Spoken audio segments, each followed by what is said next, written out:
Okay, hari ini kita sambung. Okay, sebelum ni kita selesai sehingga median. Okay, hari ini kita untuk discuss sambung balik untuk median bagi group data. Okay, kalau sebelum ni kita dah study lah untuk yang median bagi ungroup data. Tapi untuk group data ni selalunya melibatkan yang ada kelas interval, frekuensi dan sebagainya lah. Kalau untuk yang ungroup data, selalunya data yang belum ditabulatekan lagi, belum ada table. Okay, jadi dia ada formula dia, kita cuma ambil yang center value sahajalah. Kita kena susun daripada nilai yang paling rendah sehingga nilai yang paling tinggi. Itu bagi untuk group data. Tapi kalau untuk group data ni dia akan dah ada table sebelum ni lah. Jadi kita tengok pada example. Example. Okay, ini adalah formula bagi untuk median class. Okay, untuk median, okay, ini adalah formula. Okay, yang ni kalau kita buat exam face to memang formula disediakan lah. Tapi saya rasa kali ni pun kita akan buat online exam. Bila online exam pun rasanya tak perlu kot. Nak letak formula cukup lah. Sebab boleh tengok by book kan. Rasanya lah boleh buat by book. Okey, jadi untuk median ni, formula ni. Okay, yang LM ni adalah lower limit of the median class. Lower limit of the median class. Okay, tapi sebelum kita nak menentukan lower limit ni, sesuatu median, kita kena tahu dulu, kena identify which class interval sepatutnya diklasifikasikan sebagai median class. Okay, jadi untuk identify tu kita bergantung kepada formula lah. Formula untuk median class adalah N, okay, N divide by 2. Okay. N ni is the frequency lah, total frequency. Kalau total frequency tu adalah 100, maksud divide by 2 kita akan dapat 50 lah. Jadi maknanya frekuensi yang ke-50 tu pada kelas interval mana. Okay, yang tu kita akan tengok pada example nanti.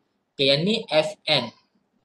Ni Fm. Okay, Fn. Okay, Fm minus 1. Ini adalah cumulative frequency before the median class.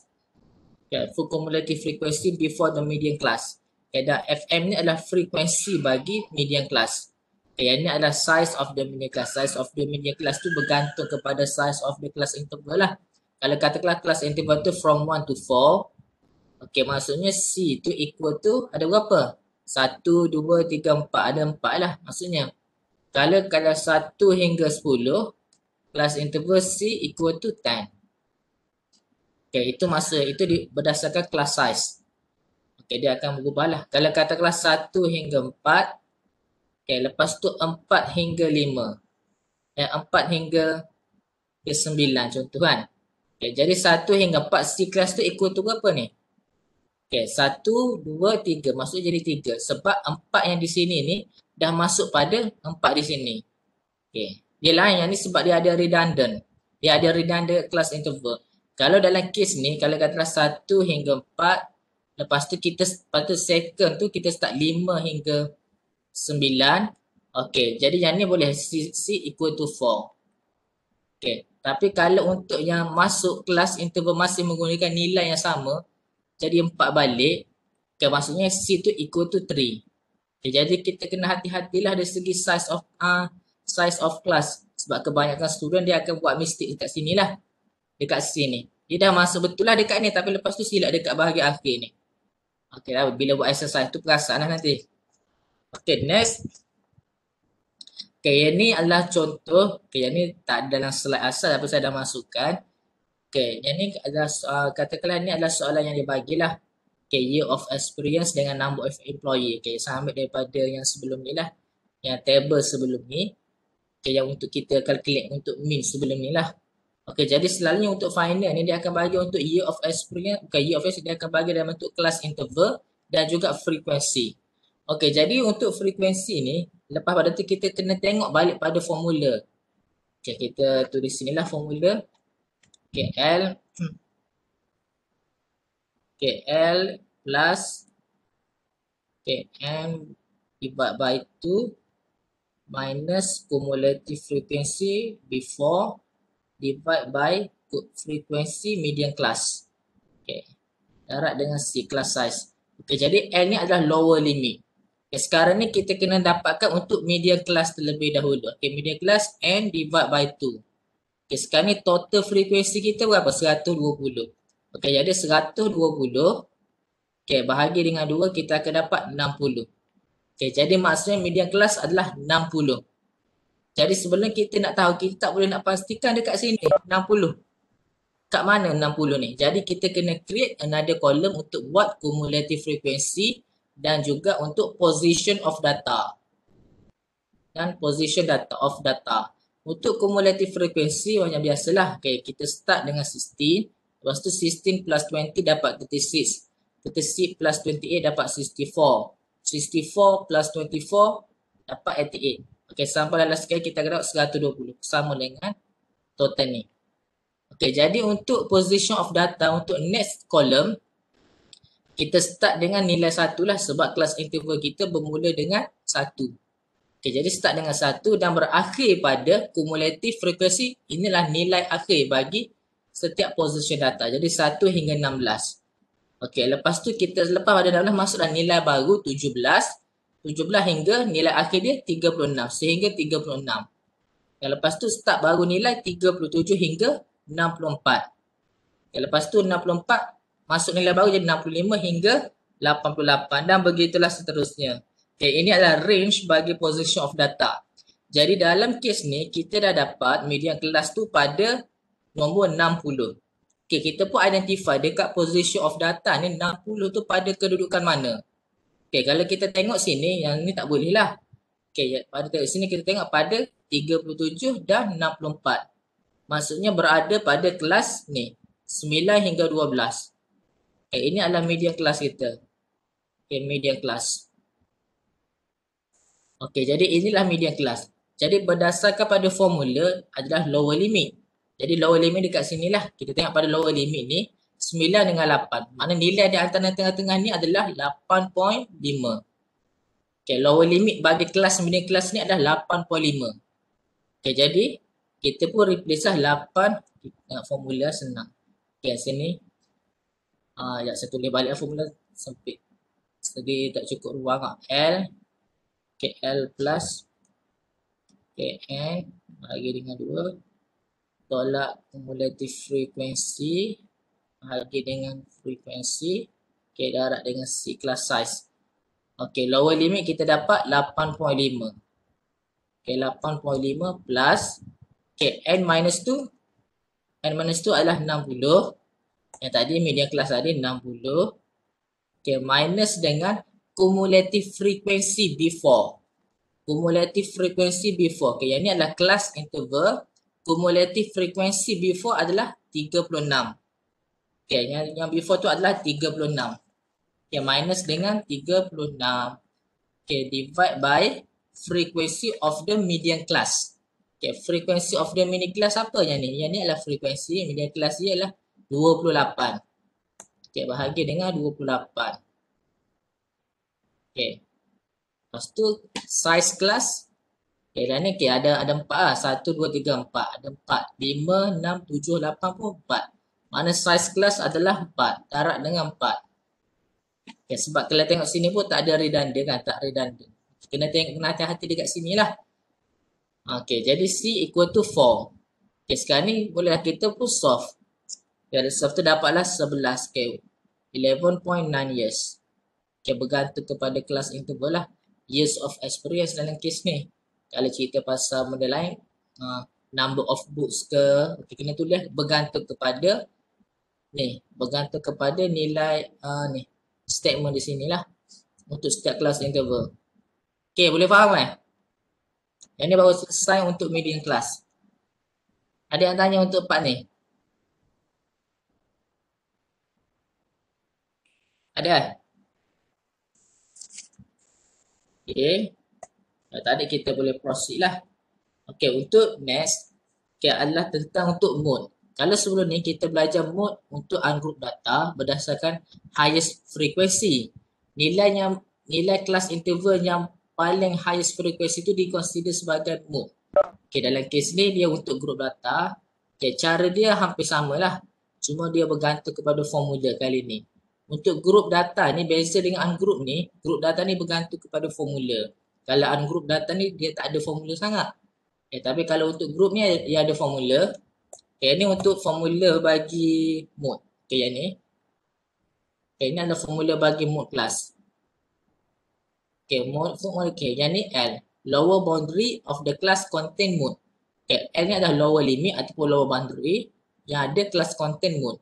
Okay, sini samalah untuk size class. Sekali ni F node ni adalah frequency of the class contain mode. Dan F1 frequency of the class before. Okay, F1 ni untuk before, F2 ni untuk after the class contain mode. Okay, jadi kita pun tengoklah pada okay, yang ni tak adalah. Kita tengok pada kita boleh guna table yang tadi, example daripada table yang tadi untuk kita dapatkan berapa. Okay, kita guna formula. Kita cuba. Okay, untuk mode ni kita tengok kalau untuk mode macam mana kita nak dapat nilai lower limit. Yang tu bergantung kepada highest frequency, bergantung kepada mode lah. Okay, jadi dalam kes ni kalau kita tengok daripada table ni, table samalah daripada median, min pun kita guna table ni. Okay, kalau kita tengok pada mode ni, nilai frekuensi yang paling tinggi adalah pada kelas ni. Okay, ni nombor 28. Dan kalau kita tengok pada frekuensi yang paling tinggi adalah 28. Yang kedua tinggi barulah 24. Okay, yang frekuensi paling tinggi adalah 28. Jadi kelas interval bagi mode kelas ialah antara 9 hingga 12. Jadi kalau bergantung kepada formula pun dia ada lower limit. Lower limit ni samalah 8.5 lah. Okay, kita pun tulis replace okay, 8.5. Okay, lower limit 8.5. Sekejap saya tulis formula balik lah. Senang takut. Senang nak tengok nak substitute.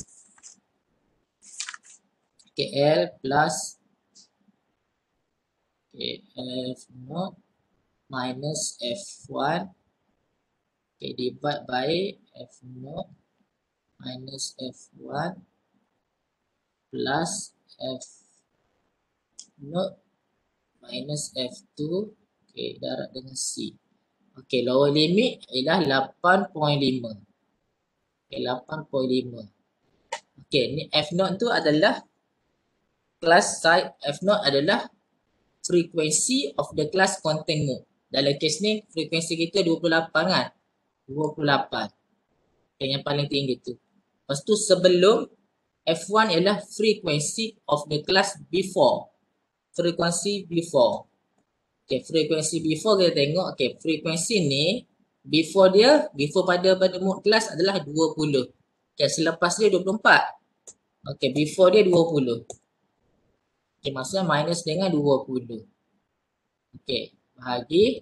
Okay, F0 minus F1 sama dengan atas ni. Okay, 28 minus 12, 20. Okay, plus. Okay, F0 ni adalah 28 minus dengan selepas dia apa selepas dia? 24 lah. Okay, selepas dia 24. Okay, betul lah, kita cek balik.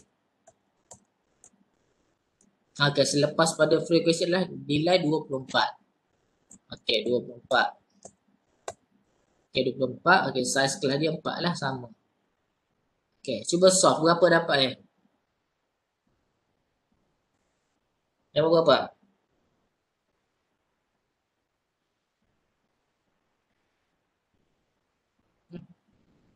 Dua orang tak ada Kita buka saja ni. Kejap. Kejap lah. Berapa dapat?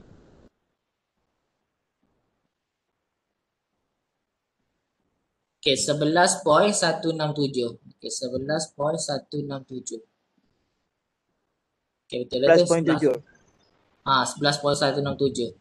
Okay, kalau boleh jadikan ni 3 desimal ataupun 4 desimal places lah. Okay, ni okay, ni 11.167. Okay, 11.167. Okay, itulah untuk yang untuk mode kelas. Okay, kita tengok. Okay, ada yang tak faham lagi untuk mode? Ada. Senang ni. Okay, ada satu cara lagi tu dia bergantung kepada histogram. Jadi contohnya kita kena sketch. Kita kena sketch. Kita kena sketch bagi setiap kelas interval ikut frekuensi. Katakanlah ni frekuensi. Ni frekuensi. Okay, ini kelas interval. Next tu ada kelas interval. Okay, tengok pada nilai frekuensi. Okay, contohnya kita tengok pada lukisan dia.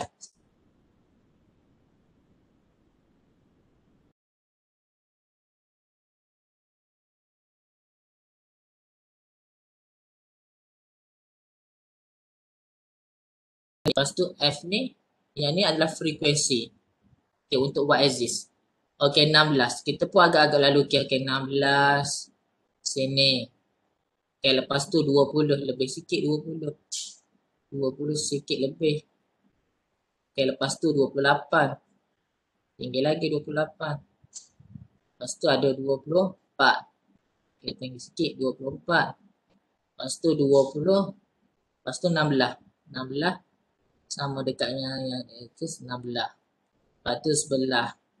Lepas tu 5. Okay, contohlah. Okay, yang ni alternatif untuk kita dapatkan untuk mode kelas. Okay, jadi kita tengok daripada graf ni, daripada bacanya kita sketch ni, yang paling tinggi adalah sini lah. Okay, jadi kita kena tengok, kena buat plot. Kena buat plot dekat macam ni. Ha. Plot sini. Daripada hujung sini, axis yang paling hujung, bucu ni, sehingga ke bucu ni. Lepas tu, untuk ni kita tengok bucu ni. Okay. Jadi bila ada intersection sini, itulah nilai bagi untuk mode kelas. Okey, yang ni kita pun akan dapat nilai hampir sama lah, 11.67 tadi lah. Request untuk menyatakan. Okey, yang ni.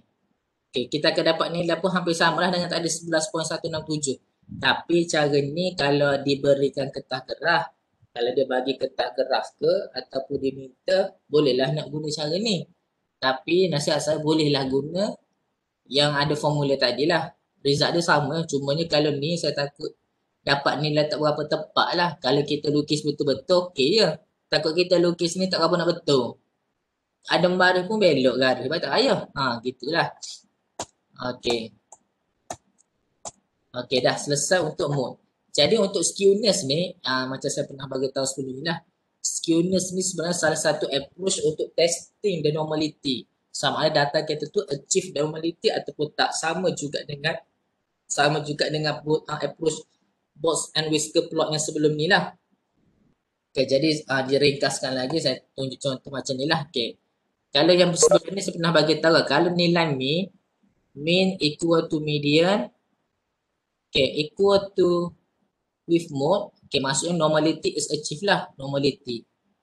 Okay, normality is achieved. Selain daripada equal tu maksudnya tak normal, sama ada positif ataupun negatif. Okay, kita tengok pada example ni, kalau kita tengok nilai mode kita sebanyak 11.167. 11.167. Okey, lepas tu kita tengok pada nilai median. Median kita dapat okey 11.9. Okey, 11.9. Okey, 11.9 tu lebih besar lah kan? 11.9. Okey, greater than 11.167. Okey, kita tengok pula pada nilai mean. Sebelum ni kita dah pernah buat yang mean. Okey, mean okey 12.4. Okey, 12.4. Okay, 12.4 pun greater than daripada nilai median. Okay. Jadi dalam kes ni, bila mean greater than median and also mode, maksudnya positive skew. Okay, maksudnya positive skew. Okay, maksudnya still data tak normal tapi kita nak identify type of the skewness lah, sama ada positif ataupun negatif. Kalau dia minta lah. Okay, jadi dalam kes ni kena tengok lah. Okay, kalau ni dalam kes ni adalah positive skew sebab nilai mean greater than median and also mode. Okay, itu daripada yang untuk slide seterusnya lah, dia ringkaskan lagi. Okay, ya sebenarnya kalau kita guna software, contoh kalau kita guna software SPSS, okay, software SPSS dia akan ada bantu researcher lah untuk dapatkan calculation. Okay, nanti mungkin saya boleh share jugalah software SPSS sebab kalau software SPSS ni dia antara software yang agak famous lah, yang paling senang digunakan mana-mana institusi, universiti seluruh dunia pun memang guna SPSS. Guna SPSS. Universiti Oxford ke, Cambridge ke memang guna software SPSS lah. Sepatutnya kena beli, tapi saya ada yang correct version, mungkin saya boleh share lah. Dalam Eclipse saya dah masuk ke tak ingat lah. Sebelum ni saya pernah, kalau ikut batch-batch sebelum ni memang saya bagilah software SPSS ni. Okay, dan seterusnya. Okay, ni tak apalah ni, boleh baca lah, samalah dengan apa yang saya explain tadi. Okay, seterusnya barulah kita untuk measure of position for group data. Yang ni melibatkan untuk first quartile and third quartile. Tu berapa minit lah ni?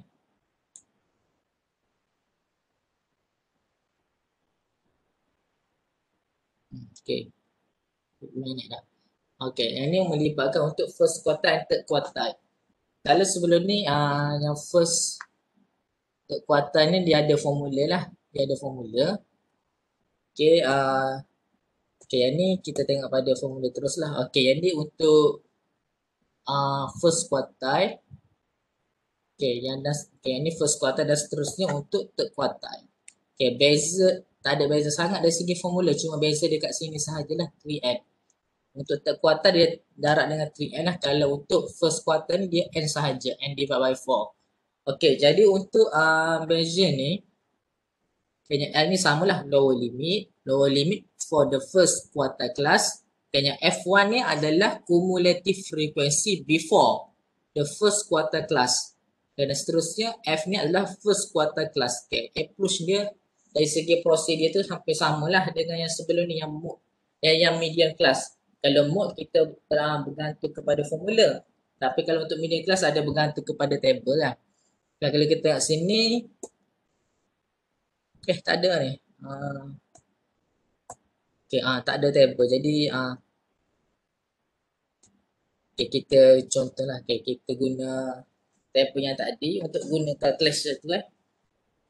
Sekejap saya nak buat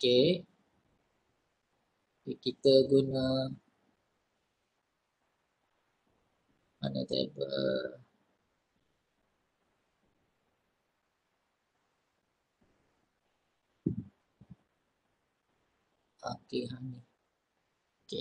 Kita guna table ni untuk dapatkan first quartile and third quartile.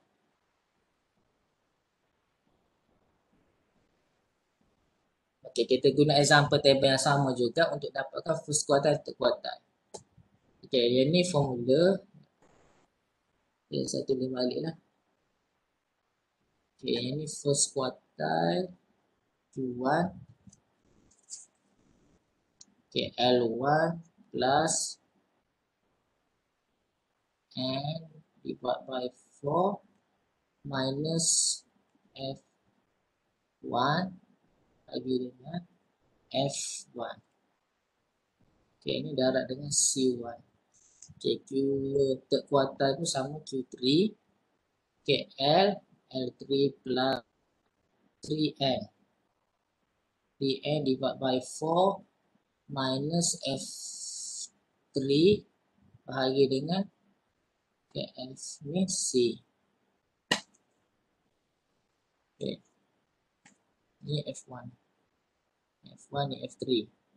Jadi untuk dapatkan kita nak pasti mana satu untuk nilai bagi first quartile atau third quartile. Sama dengan media, caranya kalau first quartile dia bergantung kepada formula ni lah, N bahagi dengan 4 ni. Dalam kes ni N kita 120 lah total frekuensi. Bahagi dengan 4 kita pun dapat 30. Kalau untuk third quartile 3N divided by 4. Mana 3 darab dengan 120 bahagi dengan 4. Dapat 90.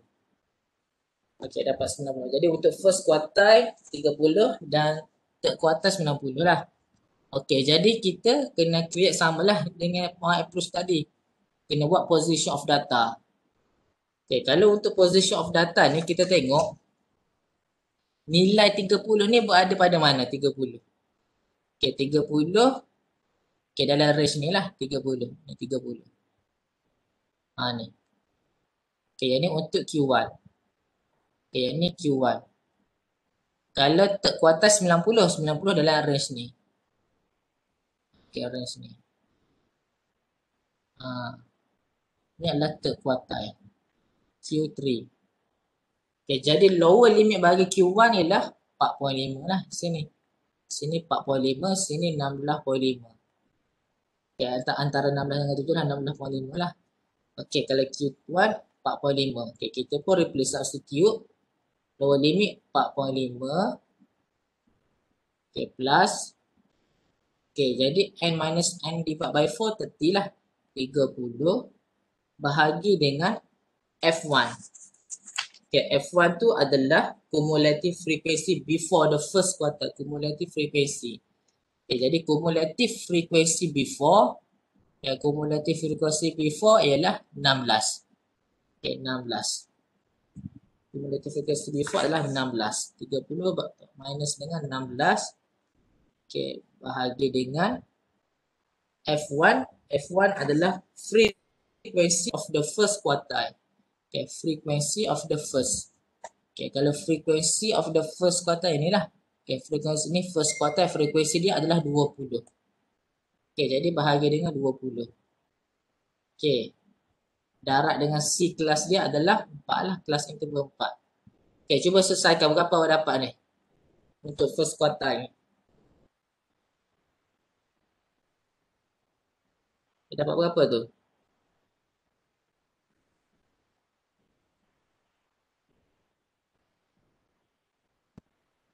Tiga.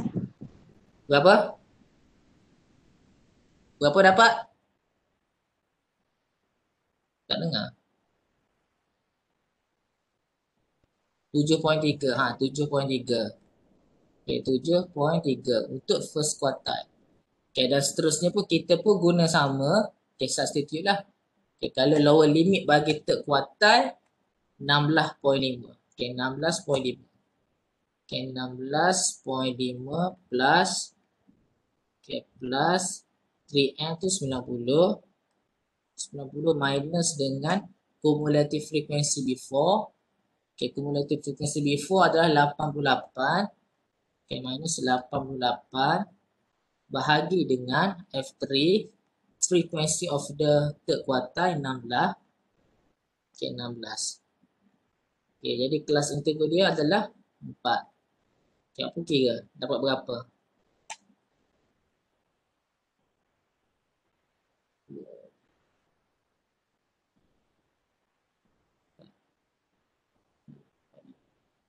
Okay, berapa dapat yang untuk third quartile? 11. 17 eh?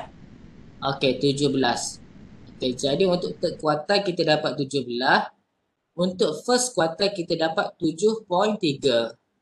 Okay, selesai. Jadi sebenarnya bila untuk buat sama ada kita nak calculate untuk median ke median kelas ataupun yang melibatkan first quartile, third quartile ni, kita kena pastikan, kena identify dulu kedudukan value ni. Kedudukan bagi kelas interval. Maknanya kita kena buat yang ni dulu. Okay, N bahagi, kalau yang first quartile N bahagi dengan 4, third quartile bahagi 3, N bahagi dengan 4. Kalau untuk median kelas N bahagi dengan 2. Okay, lepas tu barulah kita kena construct table untuk cumulative frequency dan juga position of data. Kalau kita tak construct untuk cumulative frequency ni, okay, jadi kita tak boleh nak menentukan bagi position of data. Sebab kalau tak ada cumulative, position of data, okay, kata position of data bergantung kepada frekuensi. Jadi 1 hingga 16. Lepas tu 17 hingga 20. Tak boleh lah. Dah jadi lain. Sebab itulah kita kena buat cumulative frequency. Lepas tu barulah untuk position of data sebab nak bantu researcher untuk kenal pasti which should be median class ataupun first quartile ataupun third quartile. Dalam kes ni kita akan nampak lebih jelas lah. Okay, barulah tak ada berlaku kekeliruan. Tak nak buat pun tak apanya ni, tapi takut berlaku kesilapan dan mistake. Okay, better buat untuk cumulative frequency and position of data ni. Okay, jadi bila ada ni, okay, ada satu lagi tu dia panggil interquartile. Interquartile ni sepatutnya dalam next chapter lah, interquartile. Sebagai tahulah lah kita dah discuss pasal first and third quartile ni. Interquartile ni maksudnya formula third quartile Q3 minus Q1. Okey, dalam kes ni kalau kita dapat nilai Q3 adalah 17 minus dengan 7.3. Jadi kita pun akan dapat nilai untuk interquartile. Okay, kalau katalah ada soalan final yang minta untuk okay, how much the interquartile range, okay, maksud kita kena dapatkan nilai untuk Q3 lah. Kena dapat Q3 dulu, lepas tu dapatkan Q1. Barulah kita boleh solve benda ni. Okay, ada soalan? Berapa minit lah? Saya janji tak nak lebih pada setengah jam ke. Masuk sektor baru kan takut lama sangat lah.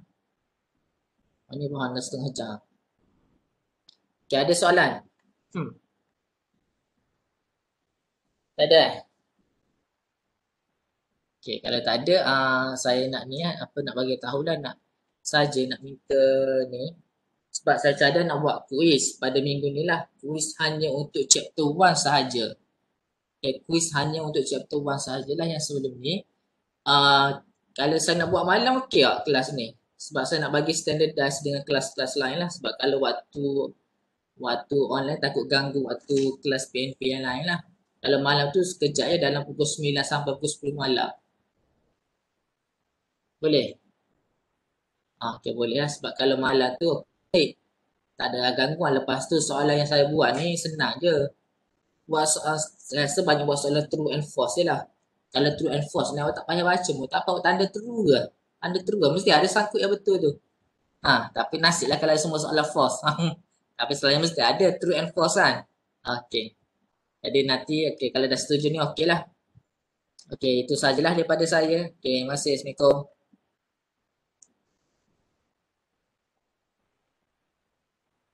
Terima kasih doktor. Okey. Terima kasih doktor. Sama-sama. Doktor.